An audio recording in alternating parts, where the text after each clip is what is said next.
Marvel and DC are putting diverse characters in the spotlight, and even tweaking old favourites. So I headed to San Diego Comic-Con to soak up the inclusive vibes.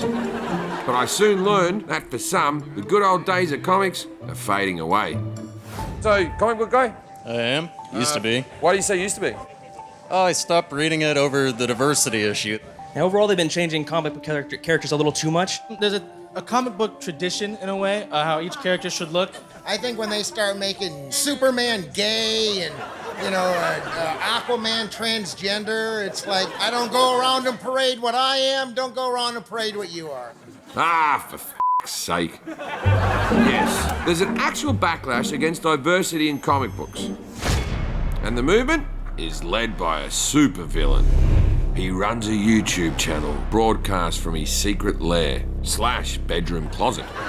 Today's video is going to be about Captain Marvel and how I hate her. But he's never shown his face on camera. Plot twist, the boyish lesbian showrunner decided to reboot She-Ra as a boyish lesbian.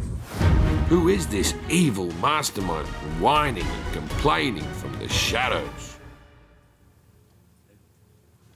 Oh, yeah, there's too much. Yep, that checks out. Meet Richard Meyer. What are your thoughts on the current state of comic books? Comics are kind of weirdly dying politics, specifically identity politics being shoved into everything.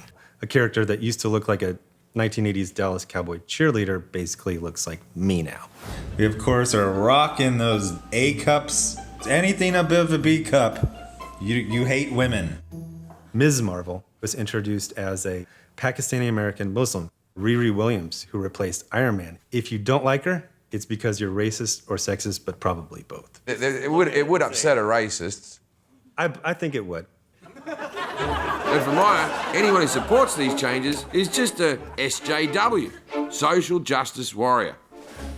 Black is your shield and woman is your sword. I don't know, f***ing swords and shields. It all sounds so childish. It was time to bring some adults into the conversation. I assembled an elite team of proud social justice warriors. Loki, Harley Quinn, Green Lantern, Medusa. Doug. Fantasy roleplay from the King of Queens, I assume. Richard Meyer, he believes that diversity is ruining the comic book industry. That's false. Yeah. That's false. He's not been reading comics. Why do you think some people can be so possessive of comic book characters? I think once you make a connection with a character that you like a lot, it creates this sense of ownership. If you see yourself in the character, it boosts your confidence. You don't feel like you're so alone in the world. There's been a reduction of breasts. You know about this controversy? We don't want to always see ourselves overly objectified just to satisfy someone's weird fantasy. Okay, but what about if He-Man had a dad bod? So? I have the power over the temperature in this house. Do you think that politics can sometimes get in the way? Why can't we just have a fun story about a superhero? I think the thing with comics is they've always followed the trends of the political landscape. Take Superman. His whole thing is that he's an alien on a completely different planet and has adopted the country, America, as his home and is trying to fit in. That is the whole ethos. I might be Superman. My SJWs are making good points, but I like finding common ground. Maybe we need some characters with traits that appeal to both sides. I brought a few ideas. Okay, a Batman, but he's Latino and he only protects gated communities. Fat Zimmerman. No? Okay. Okay, so how do you feel about this black Superman? Okay, a slightly less black Superman.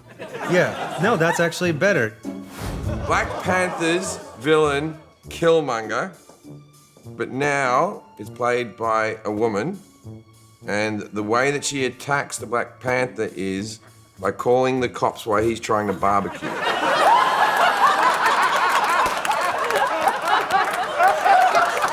okay with this one. Hermit monger.